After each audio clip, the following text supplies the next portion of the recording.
What's going on, everybody? Thanks for tuning in. Don't forget to like and subscribe. Help me to get to 500 subscribers so I can keep this thing rolling. So, here are my thoughts on the game. Really impressed with the overall output by all three units. Still got a little bit of trepidation about the back end of the defense, which played very well in the Giants game. And for the most part, they played okay in this game. Uh, and late in the game, they gave up some big plays, but as we know, three or four of their DBs were out of the lineup, so that's concerning. But game balls go to, of course, Debo, who looks like he's gaining weight as he plays more, which is funny, but that is healthy for him, and he's still making plays, so I don't care. Game balls also go to the entire running back room. All three of them played well. They played tough, and if you watched my pregame analysis on the matchup, you know that I say or said that the Commanders need to become a smash mouth running football team. And they did that today, and you see what happened. They opened up the other sort of creative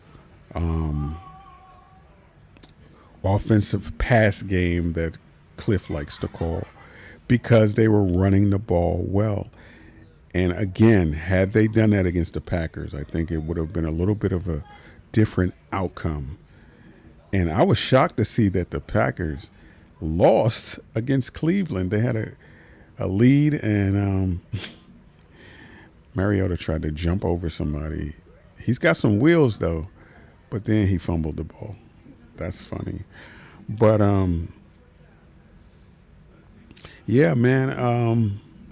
So game balls go to them. Also, Deron Payne, I thought he had a good game. You might not have noticed, but I saw 94 in on a lot of plays. Johnny Newton, shout out to him. He played the run really well. Look at Deron Payne. He's just hustling out there. So he really showed up today. Marcus Mariota gets the game ball. He was calm, cool, collected, under pressure, took what was there. So really liked. And Mariota still has athleticism at his age. So shout out to him. I also want to give a game ball to Jalen Lane. Jalen Lane, I think that there's an opportunity for him to be one of the top two or three punt returners in the NFL. That could be his role. That could make him a lot of money. I said to myself when he had that punt return touchdown, he just bought himself 2 or 3 years in the league just with that one play because it certainly can be repeated, and he has blazing speed. So shout out to him. Now, on the receiver side, as far as he's concerned, I think that he'll be a work in process. I don't know if work in progress, not process. I don't know if he will be like a superstar or even a star receiver because he doesn't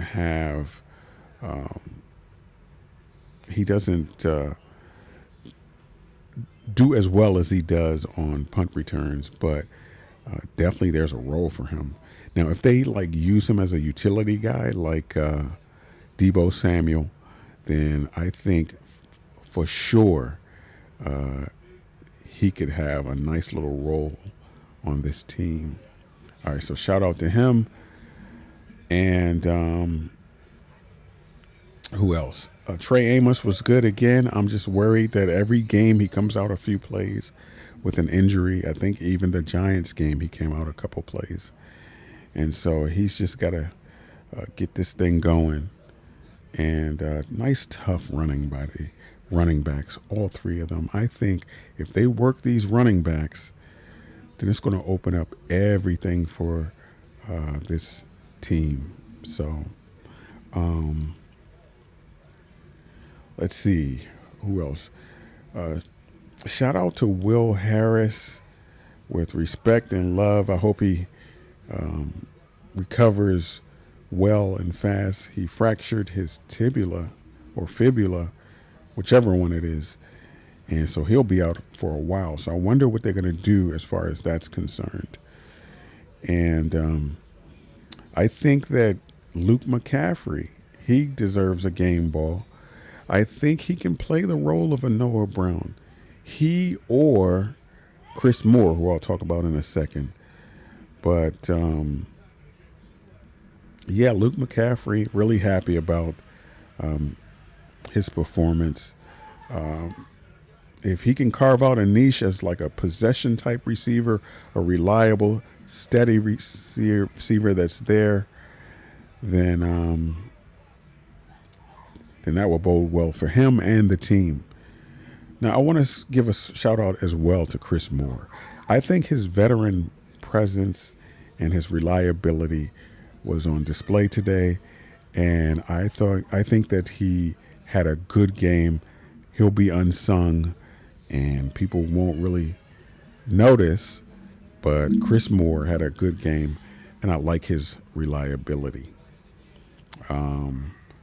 So a little bit worried about the back end a little bit, but we'll take the win, 2-1. And then the Falcons lost 30-0 to the Panthers, who I believe were 0-2. So